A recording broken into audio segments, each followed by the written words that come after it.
И покрај знаците дека економијата се подобрува, нема намалување на невработеноста. Таа останува 10%, откако минатиот месец беа изгубени уште 85.000 работни места. Председателот на Стопанската комора на САД, Томас Данахју, вели дека причината е очигледна.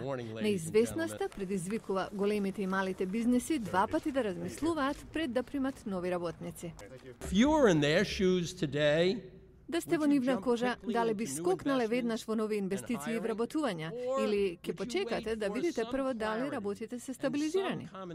На годишното обраќање за состојбата во која се наоѓа бизнесот, Данахју изнесе, како што рече, остварлив план за креирање 20 милиони работни места за 10 години. Планот од 5 точки вклучува проширување на американскиот извоз во светот, повторна изградба на инфраструктурата на државата и одржување на даноците на сегашно ниво.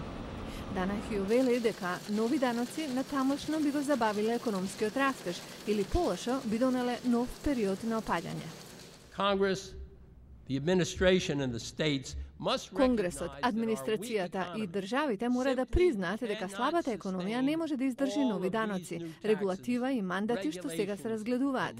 Тоа е рецепт за рецесија што два пати го допира дното или полошо.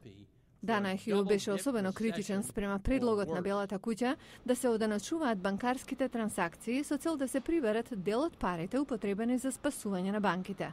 Данахју смета дека ова е лоша идеја, зашто трошоците едноставно се префрлаат на консументите.